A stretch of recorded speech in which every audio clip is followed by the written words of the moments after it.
Hello students, एक कदम chemistry की ओर में आपका फिर से स्वागत है।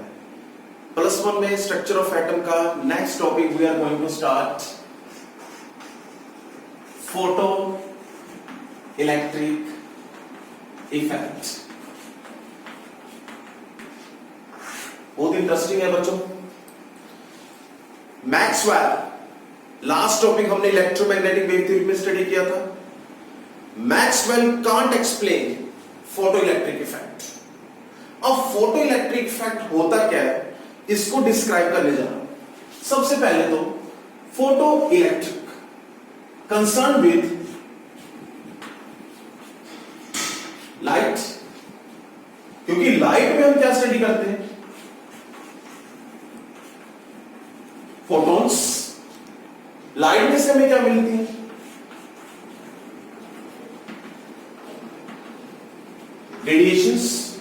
radiations of certain frequency।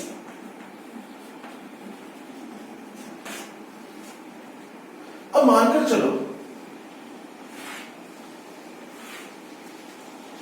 एक हमारे पास ट्यूब, इस ट्यूब में यहां पे हमने एक मेटल प्लेट कंसीडर कर ली, यहां पे detector। This metal plate will act as cathode, this detector will act as anode। यहां पे cathode means negative, यहां पे anode means positive। यहां पे negative टर्मिनल,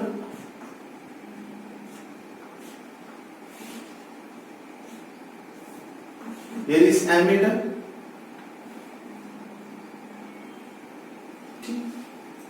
अब उसके बाद यहां पे जो हमने मेटल लिया है, यहां पे जो मेटल, अब इस मेटल पे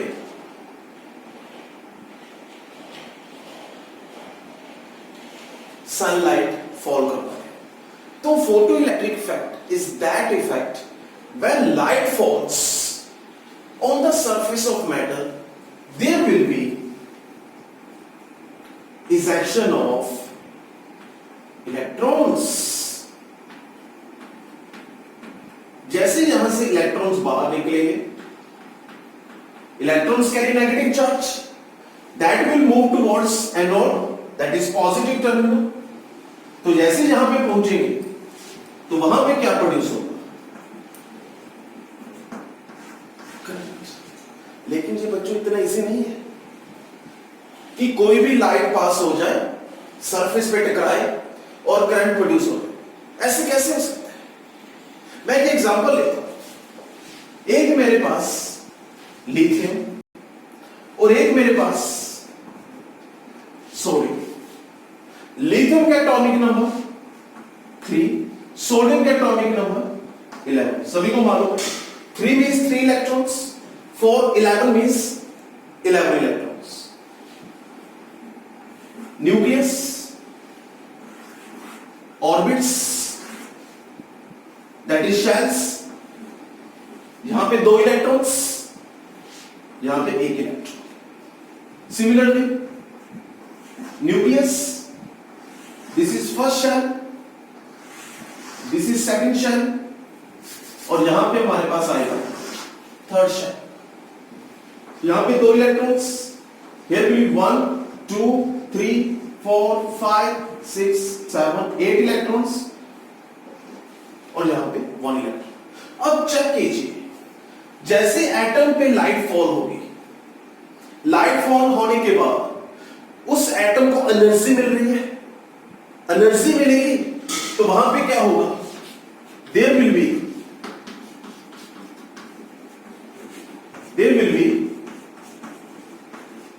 इजेक्शन ऑफ इलेक्ट्रॉन। अब इलेक्ट्रॉन को अगर आपने इजेक्ट करवाना है तो आपको वहां पे क्या चेक करनी पड़ेगी, magnitude of attractions of electron. तो अब बच्चों न्यूक्लियस में क्या होते हैं, protons, that is positive charge. अब जितना इस आउटर इलेक्ट्रॉन का डिस्टेंस इस न्यूक्लियस से दूर होगा तो उसकी अट्रैक्शंस उतनी कम होगी। जितनी अट्रैक्शंस कम होगी उस इलेक्ट्रॉन को बाहर निकालने के लिए जो एनर्जी चाहिए वो कम चाहिए। तो अगर लिथियम में कंसीडर करो मेटल की फॉर्म में यहां पे, तो लिथियम को ज्यादा एनर्जी चाहिए एज कंपेयर टू सोडियम। क्यों? क्योंकि सोडियम के केस में इलेक्ट्रॉन का न्यूक्लियस से डिस्टेंस ज्यादा है as compare to lithium. Lithium में इलेक्ट्रॉन का न्यूक्लियस में से, तो जितना डिस्टेंस कम होता जाएगा उतना मैग्नीट्यूड ऑफ अट्रैक्शन ज्यादा होगी, उतनी ज्यादा एनर्जी चाहिए।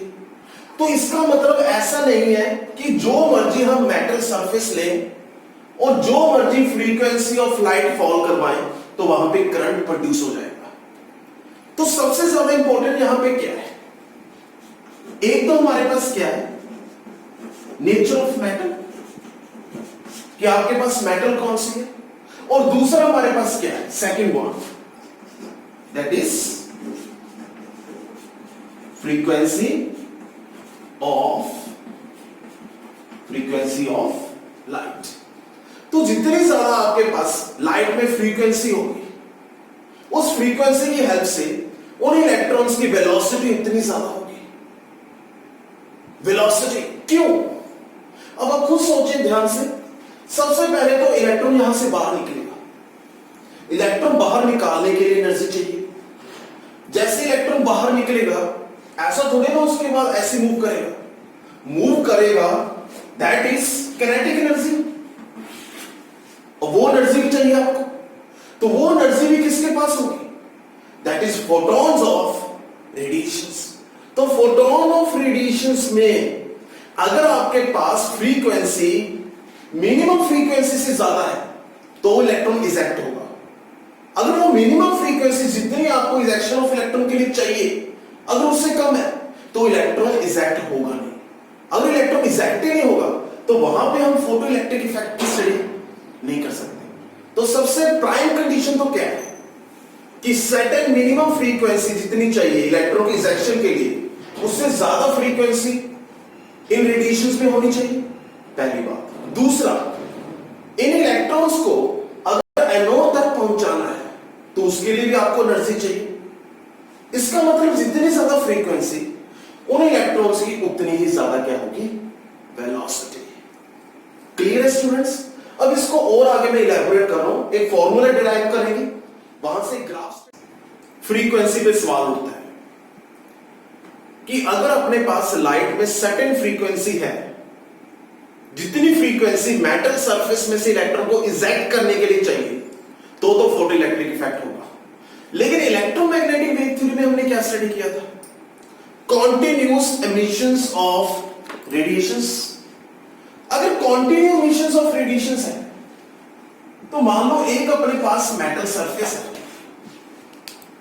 ठीक, इस मेटल सरफेस को इलेक्ट्रॉन इजेक्ट करने के लिए जो फ्रीक्वेंसी चाहिए हम इसको मान लेते हैं न्यू नोड,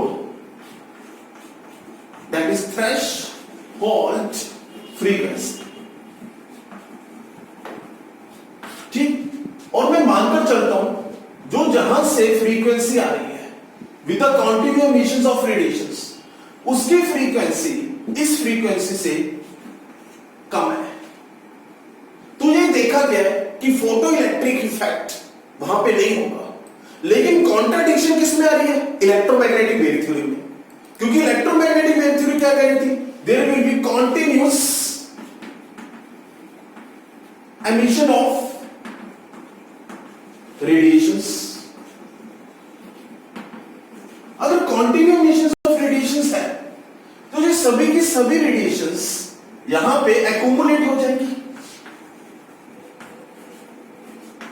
अगर यहां पे एक्यूमुलेट हो गई है तो इसका मतलब यह हुआ कि वो सर्टेन फ्रीक्वेंसी है जो वहां तक पहुंच जाएगी और जैसे वो फ्रीक्वेंसी यहां तक पहुंच जाएगी इलेक्ट्रॉन इजेक्ट हो जाएगा। तो ऐसा नहीं होता है। तो इसका मतलब क्या हुआ? What does this mean? कि जो हमारे पास रेडिएशंस किसी भी सोर्स में से बाहर आती हैं वो कॉन्टिन्यूसली नहीं आती, that will be in form of packets, in form of packets. जिसको हम कहते हैं क्वांटम। तो जो एनर्जी पैकेट्स में से मिलती है, कॉन्टिन्यूसली नहीं मिलती, उसको हम क्वांटम कहते हैं। और that quantum of energy, that quantum of energy is called photon, is called photon। अब ये जो photons हैं, इनकी जो एनर्जी होगी that will be directly proportional to frequency, कि जितनी लाइट की फ्रीक्वेंसी होगी उसमें उतनी ज्यादा एनर्जी होगी। जितनी ज्यादा एनर्जी होगी इलेक्ट्रॉन इजेक्ट होगा, किनेटिक एनर्जी की फॉर्म में मूव करेगा और करंट प्रोड्यूस होगा। तो इसका meaning E is equal to क्या हुआ, प्रोपोर्शनैलिटी हटाएंगे, E is equal to h। तो ये स्टडी किसने की थी, प्लैंक्स। प्लैंक्स। तो इसीलिए यहां पे h कांस्टेंट को हम क्या कहते हैं, Planck's constant. Planck's constant, nu means frequency and E means energy। Energy of what? Energy of one photon। Clear है बच्चों? तो ये हमारे पास फोटो इलेक्ट्रिक इफेक्ट है।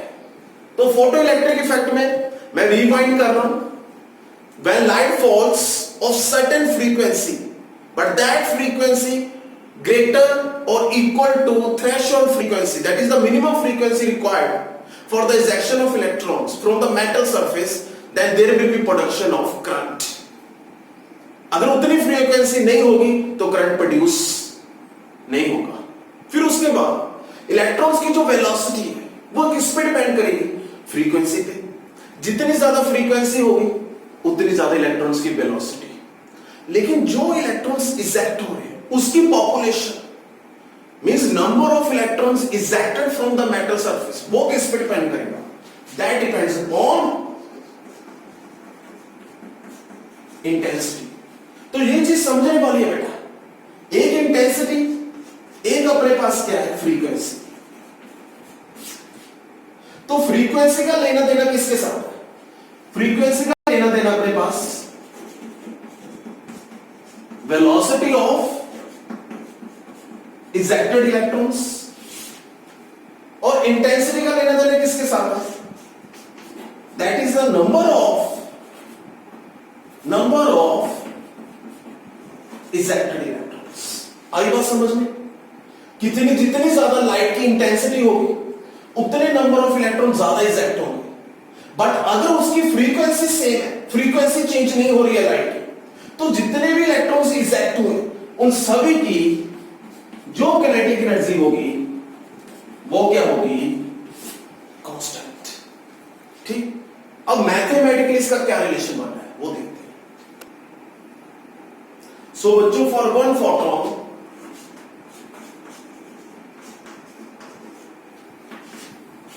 Energy E is equal to h nu।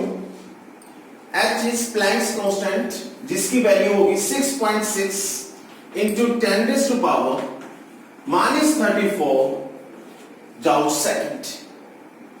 इसके एक यूनिट्स और होते हैं प्लैंक्स कांस्टेंट के, 6.6 into 10 raised to power -34 kilogram metre square per second.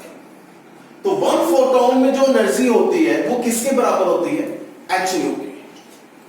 अब अगर ये h न्यू ग्रेटर होगा h न्यू नॉट से, तो वहां पे क्या होगा, फोटो इलेक्ट्रिक इफेक्ट। क्योंकि h न्यू नॉट का मीनिंग क्या है, this is called work function. And new node means, मैंने पहले भी बोला है, थ्रेशोल्ड फ्रीक्वेंसी।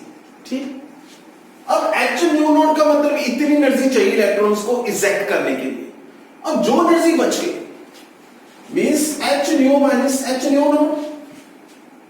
अगर ये energy is equal to h nu naught से ज्यादा है तो इतनी तो एनर्जी हमें इलेक्ट्रॉन को इजेक्ट करने के लिए चाहिए, और जो एनर्जी बच गई left behind, that is H nu minus H nu naught, that will be equal to kinetic energy. क्योंकि जो इलेक्ट्रॉन बाहर निकलेगा from the surface of matter, atom में से बाहर निकलेगा, और वो इलेक्ट्रॉन फ्लो तो करेगा ही, मूव तो करेगा ही। कहां से? कैथोड से एनोड। जैसे एनोड तक पहुंचेगा तभी तो वहां पे क्या प्रोड्यूस होगा? करंट। तो अब आप सोचकर देखिए, जितनी ये वैल्यू ज्यादा होगी उतनी ज्यादा वहां पे क्या होगी? Kinetic energy.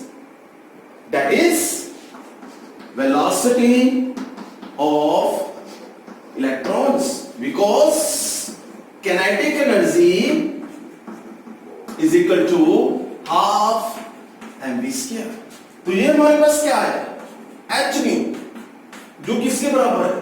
For one photo is equal to h nu naught plus half mv square. अब h तो कांस्टेंट है, और एक पर्टिकुलर मेटल के लिए थ्रेशोल्ड फ्रीक्वेंसी भी कांस्टेंट होगी। तो ये ओवरऑल हमारे पास क्या आ गया है? कांस्टेंट। तो ये एनर्जी वेरी करेगी और किनेटिक एनर्जी वेरी करेगी। तो इसका मीनिंग क्या हुआ? E is equal to kinetic energy plus h nu naught, that is constant. ठीक, तो इसका मीनिंग ग्राफ की हेल्प से अगर हम समझें, अगर यहां पे हमारे पास क्या है? क्या है? Kinetic energy. और यहां पे हमारे पास क्या है? फ्रीक्वेंसी। तो जैसे जैसे अपने पास किनेटिक एनर्जी इंक्रीज हो, इसका मतलब वहां पे फ्रीक्वेंसी इंक्रीज होगी। मींस लाइट की जितनी ज्यादा फ्रीक्वेंसी होगी, किनेटिक एनर्जी की वैल्यू उतनी ज्यादा होगी।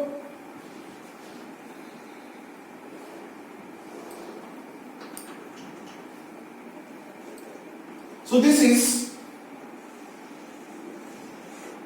threshold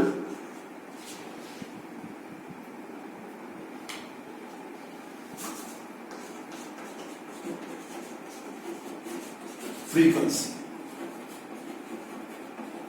मीन्स जितनी ये फ्रीक्वेंसी है, अगर ये इतनी फ्रीक्वेंसी मैच होगी तो इलेक्ट्रॉन बाहर निकलेगा, फिर उसके बाद किनेटिक एनर्जी हेल्प से वो मूव करेगा। तो दिस इज थ्रेशोल्ड फ्रीक्वेंसी। उसके बाद जैसे जैसे फ्रीक्वेंसी बढ़ेगी वैसे वैसे किनेटिक एनर्जी बढ़ेगी। तो इसका मतलब kinetic energy directly proportional to frequency. लेकिन अगर मैं एक्स एक्सिस पे इंटेंसिटी लिख दूं, इंटेंसिटी ऑफ लाइट, तो इंटेंसिटी ऑफ लाइट पे पॉपुलेशन ऑफ इलेक्ट्रॉन्स डिपेंड करते हैं। जितनी ज्यादा इंटेंसिटी उतनी ज्यादा इलेक्ट्रॉन्स बाहर निकलेंगे। लेकिन किनेटिक एनर्जी उस पर डिपेंड नहीं करेगी। जितनी फ्रीक्वेंसी की लाइट है उस पर एक पर्टिकुलर किनेटिक एनर्जी होगी। जितनी ज्यादा इंटेंसिटी बढ़ाओगे, किनेटिक एनर्जी पे कोई भी इफेक्ट नहीं पड़ेगा। That is parallel to X axis. तो parallel to X axis means वो इंटेंसिटी की क्या है? इंडिपेंडेंट। लेकिन यहां पे स्ट्रेट लाइन, स्ट्रेट लाइन का मीनिंग क्या है? जैसे जैसे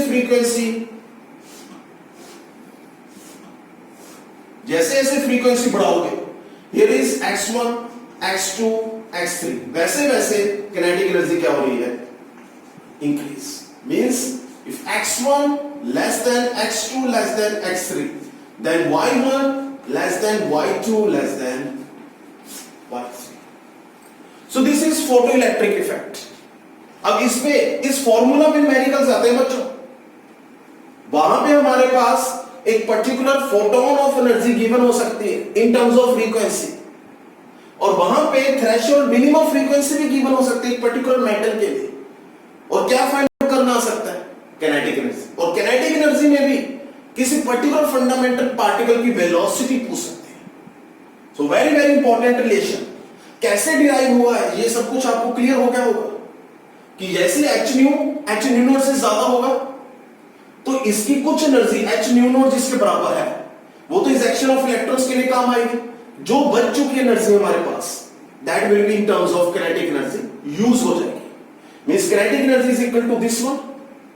तो मैं क्या कह सकता हूं, H nu is equal to H nu naught plus half M V square, and this H nu is equal to energy that is for one photon. ठीक स्टूडेंट्स, अब इससे आगे चलते हैं। अब देखो बच्चों, फोटो इलेक्ट्रिक इफेक्ट पे कैसे न्यूमेरिकल आ सकता है। The threshold frequency that is the minimum frequency required for the ejection of electrons for a metal. कौन सी मेटल है ये गिवन नहीं है और जरूरत भी नहीं है। उसके लिए फ्रीक्वेंसी कितनी है, 7 × 10⁻⁴ पर सेकेंड। और हमने क्या कैलकुलेट करना है, calculate the kinetic energy of electron emitted when radiation of frequency, जब रेडिएशन की फ्रीक्वेंसी कितनी है, 1 × 10⁻15 पर सेकेंड। अब चेक करो, क्या रेडिएशन की फ्रीक्वेंसी थ्रेशोल्ड फ्रीक्वेंसी से कम है? क्या रेडिएशन की फ्रीक्वेंसी थ्रेशोल्ड फ्रीक्वेंसी के बराबर है? क्या रेडिएशन की फ्रीक्वेंसी थ्रेशोल्ड फ्रीक्वेंसी से ज्यादा है? अब थिंक अबाउट इट। रेडिएशन की फ्रीक्वेंसी थ्रेशोल्ड फ्रीक्वेंसी से अगर ज्यादा होगी तभी तो हम वहां पे क्या फाइंड आउट कर सकते हैं, काइनेटिक एनर्जी। अगर वही फ्रीक्वेंसी कम होती तो पहले तो इलेक्ट्रॉन बाहर ही ना निकलता। अगर इलेक्ट्रॉन सरफेस से बाहर ही नहीं आएगा तो मूव कहां से करेगा? तो कैसे काइनेटिक एनर्जी फाइंड आउट कर सकते हैं? हाँ, काइनेटिक एनर्जी जीरो हो सकती है जब न्यू इज इक्वल टू क्या हो जाए, न्यू नोड। जब रेडिएशन की frequency minimum frequency required for the ejection of electron के बराबर आ जाए। लेकिन यहां पे वैल्यू कितनी है, 10⁻15, और यहां पे वैल्यू क्या है, 10⁻14। तो इसका मतलब यहां से जो इलेक्ट्रॉन निकल रहा है उसकी काइनेटिक एनर्जी तो होगी ही होगी। अब कितनी होगी, तो उसके लिए मैंने आपको क्या फॉर्मूला बताया बच्चों, that is the photons of radiations की energy h nu which is equal to h nu naught, this is the work function, plus kinetic energy. तो काइनेटिक एनर्जी फाइंड आउट करनी है, इसको लेफ्ट हैंड साइड ले लो और इसको हम right hand side ले जाते हैं। तो kinetic energy is equal to h nu naught minus kinetic energy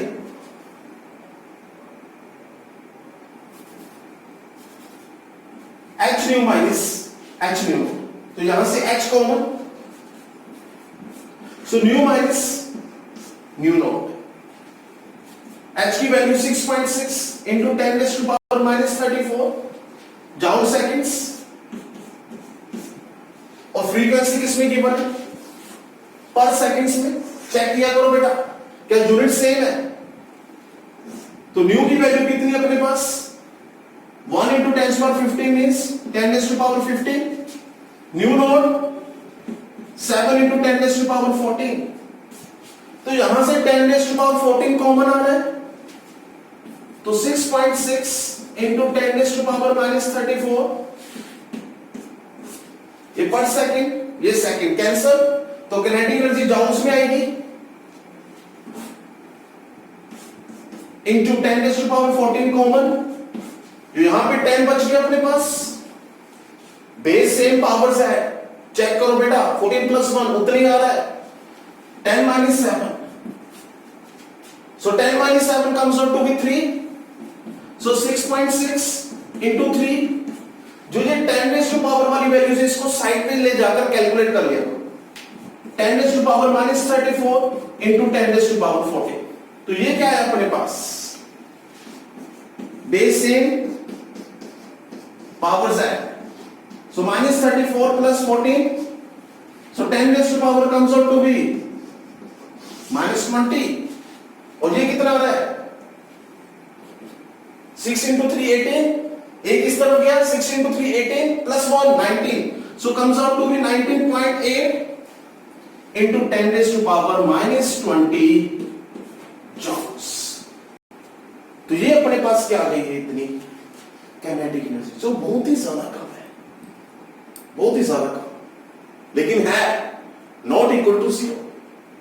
तो इसका मीनिंग क्या हुआ, फोटो इलेक्ट्रिक इफेक्ट में जो करंट प्रोड्यूस होता है वो करंट किस पे डिपेंड करता है कि लाइट में से कितनी फ्रीक्वेंसी आ रही है। नॉट इंटेंसिटी ऑफ लाइट, जैसे मैंने ग्राफ में बताया था। तो इंटेंसिटी ऑफ लाइट में से इलेक्ट्रॉन्स की पॉपुलेशन, बाहर कितने इलेक्ट्रॉन्स आएंगे वो डिपेंड करते हैं, लेकिन वो इलेक्ट्रॉन किस स्पीड से जाएंगे वो किस पे डिपेंड करेगा, फ्रीक्वेंसी ऑफ लाइट में से। तो ये था हमारे पास फोटो इलेक्ट्रिक इफेक्ट। तो नेक्स्ट लेक्चर में आपको हम ब्लैक बॉडी रेडिएशंस, 3 लिमिटेशन बहुत ज्यादा इंपॉर्टेंट है।